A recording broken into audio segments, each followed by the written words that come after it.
Bonjour à tous, vous avez un travail qui est un stress pour vous? Je vous livre aujourd'hui 6 conseils afin de le limiter et ainsi améliorer votre bien-être professionnel. Nous sommes d'accord pour dire que le bien-être professionnel dépend entre autres de la charge de travail, de la cohésion d'équipe ou encore de ses supérieurs hiérarchiques. Je vous propose donc de voir 6 sujets que vous pouvez appliquer vous-même. Premier conseil, faire le point avec soi-même. Tous les jours, posez-vous cette simple question. Comment je me sens aujourd'hui?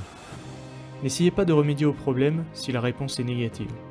L'objectif ici est seulement d'avoir conscience des émotions qui nous animent et de les accepter afin de mieux les contrôler.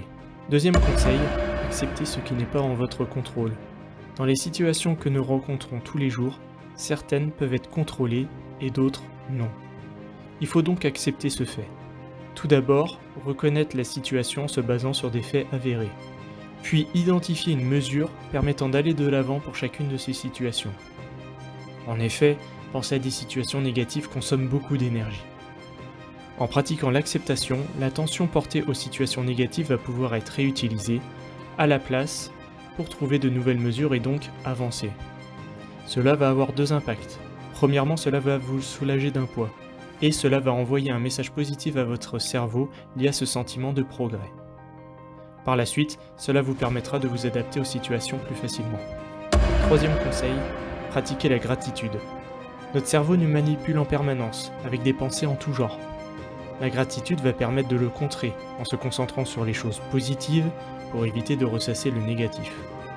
Attention, l'objectif n'est pas de nier les difficultés, mais d'être conscient que même dans ces difficultés, il y a du positif.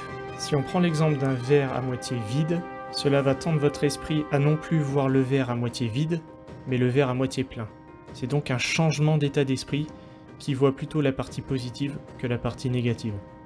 Cela vous permettra d'améliorer votre résilience, qui est la capacité à surmonter les chocs traumatiques. Quatrième conseil, effectuer des pauses courtes et de qualité.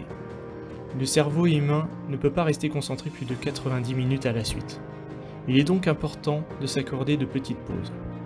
Il conviendra à chacun de convenir de ces temps, mais on considère qu'une petite pause est entre 5 à 15 minutes. Cependant, plusieurs méthodes existent et tout le monde est différent. Par exemple, certains vont préférer faire des sessions de 2 à 3 heures non-stop. Le but est plutôt de se concentrer sur son activité sans distraction et à un moment où l'on sent qu'on a une perte d'attention, de prendre une pause. Attention, ces pauses doivent être de qualité et donc non tournées vers des activités libérant de la dopamine en instantané. Cinquième conseil, les micro-moments de connexion avec les collègues. Comme nous l'avons vu dans la précédente vidéo, l'homme est un animal social. Plusieurs études affirment que des personnes soutenues et en connexion avec les autres ont moins de stress et d'anxiété.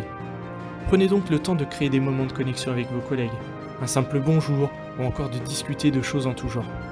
Ces gestes semblent anodins, mais permettront d'améliorer le bien-être de tout le monde, vous y compris. Sixième conseil, le repos actif en dehors du travail. Ce conseil rejoint mon propos de la vidéo sur les composantes du bien-être. Il faut en effet trouver l'harmonie entre temps de travail et temps personnel. Il faut donc utiliser votre temps perso pour recharger vos batteries, comme effectuer des activités qui vous passionnent, sans oublier de dormir. Voici donc les 6 conseils à mettre en application dès aujourd'hui. Si vous les pratiquez déjà, félicitations. Sinon, essayez de commencer par appliquer au moins l'un d'entre eux. Quant à nous, on se retrouve très vite pour une nouvelle vidéo, et en attendant, prenez soin de vous.